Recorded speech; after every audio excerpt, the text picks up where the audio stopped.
ये कहानी है उस ज्योति की जो अंधेरे में ना केवल एक दीपक बनकर जलती है बल्कि प्रेम की ऐसी अग्नि बनकर उभरती है जो हर हृदय को रोशन कर देती है। ये कथा उस साधक की है जिसने संसार को मात्र देखा नहीं बल्कि हर जीव हर प्राणी में श्री कृष्ण के दर्शन किए। भगवान के उनके बोल में शहद जैसी मिठास है, नजरों में अपार करुणा है, उनकी मुस्कान में वो जादुई आकर्षण है जो मन को सीधे वृंदावन ले जाती है। हम भक्त पराधीनो। उनकी उपस्थिति ऐसी है कि हवा में एक ठहराव सा आ जाता है, मानो सारी सृष्टि एक पल को रुककर सुनने लगती है।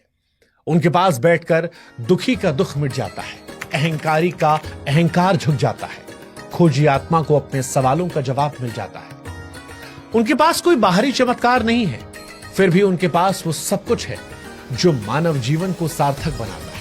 उनकी एक मुस्कान ही वो शक्ति है जो किसी के भीतर की उदासी को पल भर में उजाले में बदल देती है। ऐसा लगता है मानो कोई साधारण इंसान नहीं बल्कि स्वयं भगवान किसी माध्यम से अपनी बात कह रहे हैं। उनकी आवाज में वो कंपन है जो वृंदावन की बांसुरी में गूंजता है, कोमल, मधुर और प्रेम से सराबोर। ये कथा है अनिरुद्ध कुमार पांडे की, जिन्हें संसार अब श्री प्रेमानंद गोविंद शरण जी महाराज के नाम से जानता है। इस कहानी की शुरुआत करें उससे पहले हमारी आपसे गुजारिश है कि आप हमारे व्हाट्सएप चैनल से जरूर जुड़िएगा ताकि ऐसी और कहानियां हम आप तक पहुंचा सके। हमें सब्सक्राइब भी कीजिएगा। व्हाट्सएप चैनल का लिंक हमने डिस्क्रिप्शन में और कमेंट सेक्शन में दे रखा है।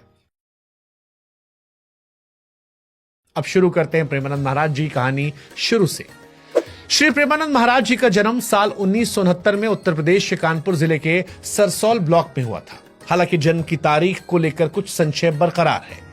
उनका असली नाम अनिरुद्ध कुमार पांडे था। एक साधारण ब्राह्मण परिवार में जन्मे अनिरुद्ध के पिता श्री शंभुनाथ पांडे धार्मिक प्रवृत्ति के थे। उनकी मां श्रीमती रमा देवी भक्ति में डूबी रहती थी। परिवार में सन्यास की परंपरा थी।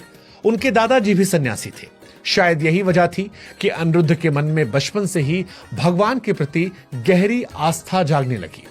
5 साल की छोटी सी उम्र में अनिरुद्ध भजन कीर्तन में रुचि लेने लगे। वे गांव के मंदिरों में बैठकर घंटों रामायण और श्री भगवत गीता की कथाएं सुनते। इतनी छोटी उम्र में गीता का अध्ययन करना कोई साधारण बात नहीं थी।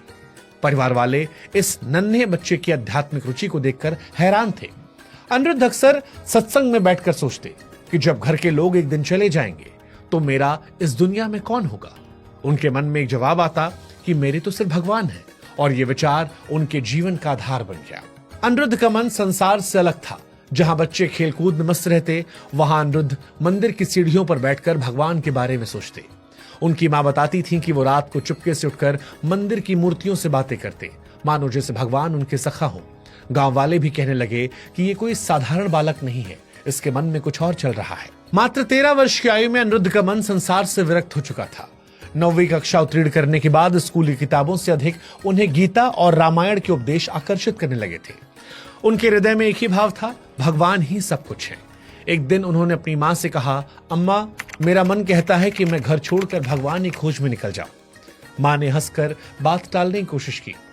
कहा, अरे बेटा, भगवान भागकर थोड़े ही मिलते हैं, भजन करो, सब ठीक हो जाएगा। किंतु अनिरुद्ध का संकल्प अटल था।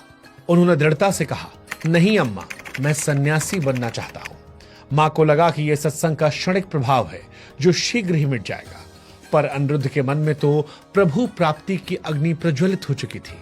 एक रात जब गांव गहरी निद्रा में था, तड़के 3 बजे उनके हृदय में ऐसी व्याकुलता जगी कि अब बस भगवान के ही चरणों में जाना है। बिना किसी को बताए, बिना धन या योजना के वो घर से निकल पड़े। उनके मन में सिर्फ एक ज्वाला थी, प्रभु को पाने की, और यहीं से उनकी सन्यासी यात्रा शुरू हुई जो त्याग, दृढ़ता और भक्ति की अनुपम गाथा बन गई। अनिरुद्ध की पहली तपोस्थली बनी काशी यानी वाराणसी। ये शहर संतों और साधकों का घर है, जहां गंगा की लहरें और मंदिरों की घंटियां हर किसी को भक्ति में डुबो देती हैं। अनिरुद्ध की दिनचर्या सख्त थी। सुबह गंगा में स्नान, तुलसी घाट पर पीपल के पेड़ के नीचे ध्यान और फिर भिक्षा मांगना। वो केवल 10-15 मिनट ही भिक्षा मांगते। अगर कोई दे देता तो ठीक है, वरना गंगा जल पीकर भगवान के भजन में लीन हो जाते। कई बार अनिरुद्ध दिन रात बिना खाए पिए यूं ही भगवान का भजन करते रहे। अगर कोई रोटी खाता दिखता तो वो मन ही मन सोचते, ये कितना भाग्यशाली है, किसे रोटी मिल रही है।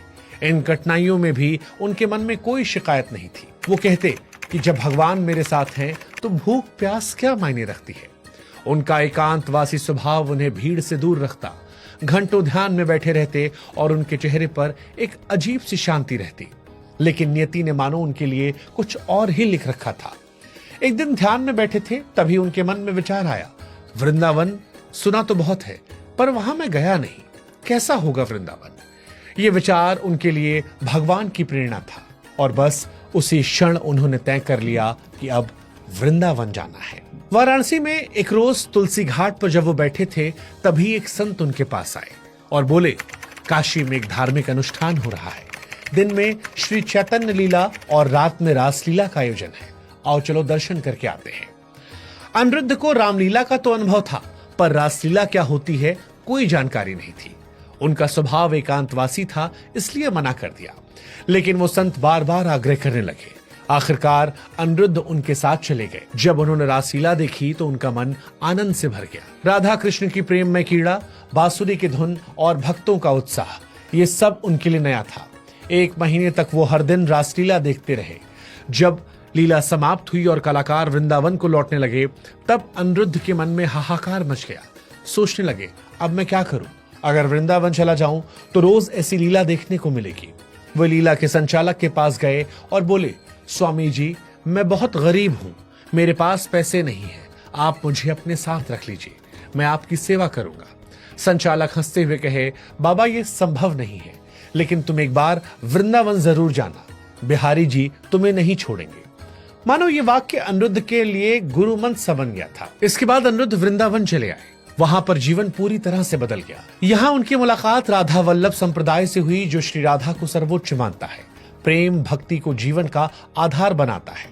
वृंदावन में एक सखी के भक्ति भरे पद को सुनकर अनिरुद्ध राधा वल्लभ मंदिर पहुंचे।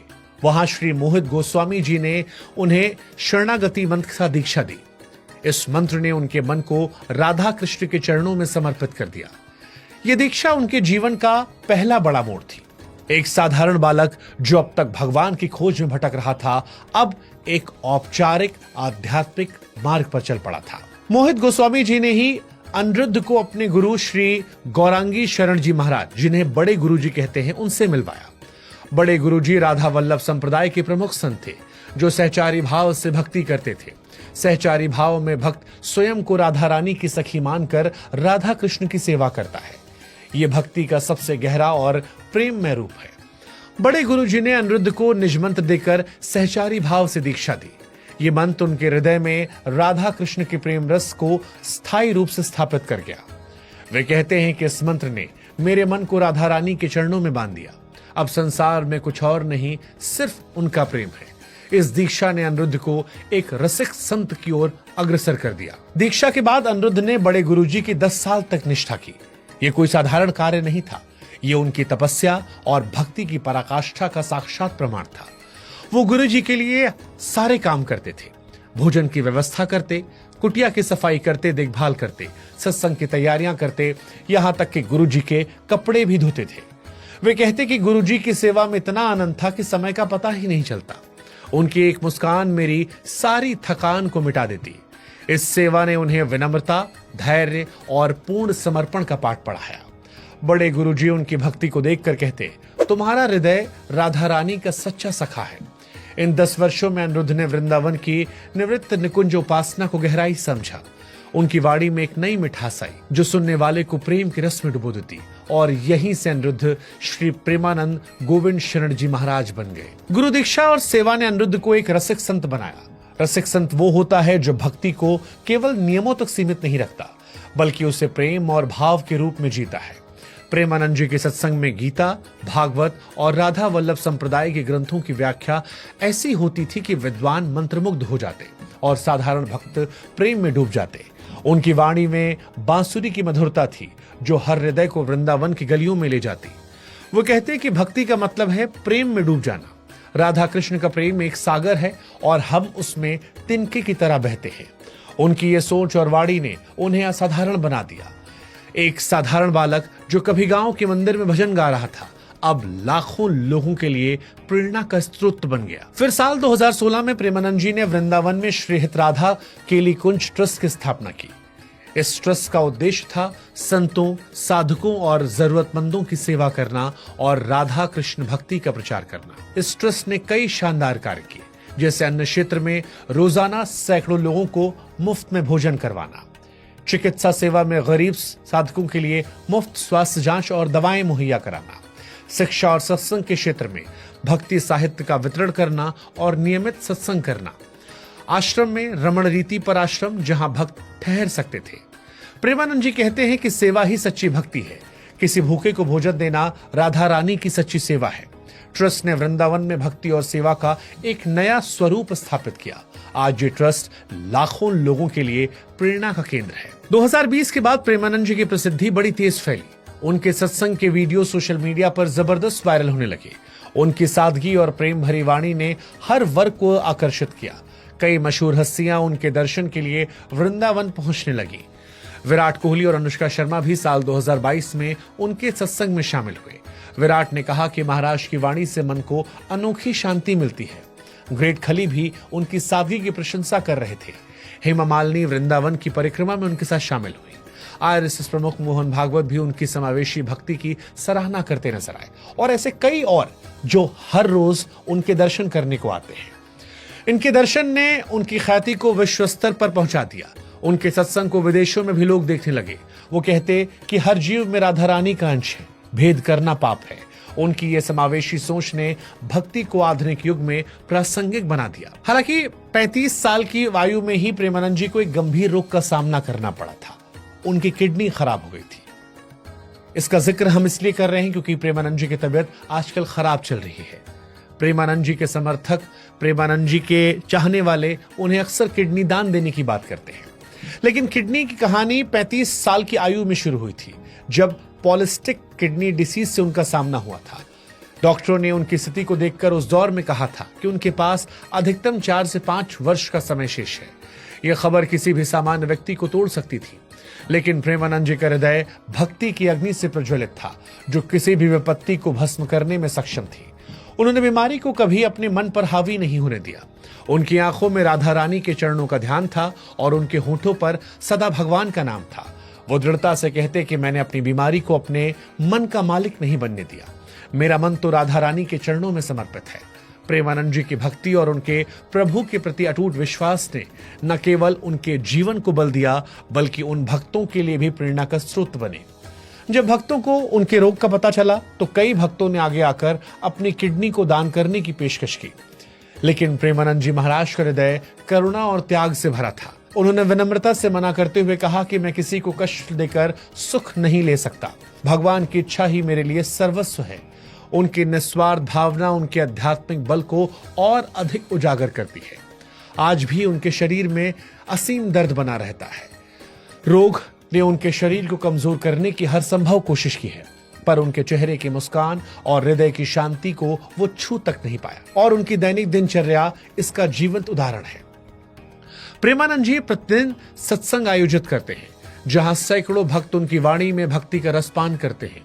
उनकी बातें सुनकर भक्तों का मन प्रभु प्रेम में डूब जाता है। इतना ही नहीं, नियमित रूप से वृंदावन की पवित्र परिक्रमा करते हैं, जिसमें उनका शारीरिक दर्द भी उनके समर्पण के सामने हार मान जाता है।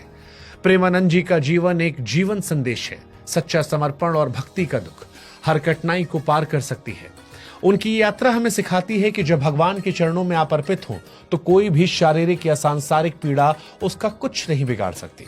उनका जीवन न केवल उनके भक्तों बल्कि प्रत्येक उस व्यक्ति के लिए प्रेरणा है जो जीवन की चुनौतियों से जूझ रहा।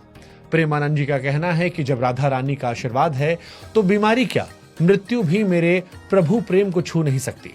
उनकी ये दृढ़ता और भक्ति की मस्ती हमें सिखाती है कि जीवन का सच्चा सुख भगवान के प्रति पूर्ण समर्पण में ही है। प्रेमानंद जी महाराज का जीवन हमें यह भी सिखाता है कि प्रेम और भक्ति से हर असंभव को संभव बनाया जा सकता है।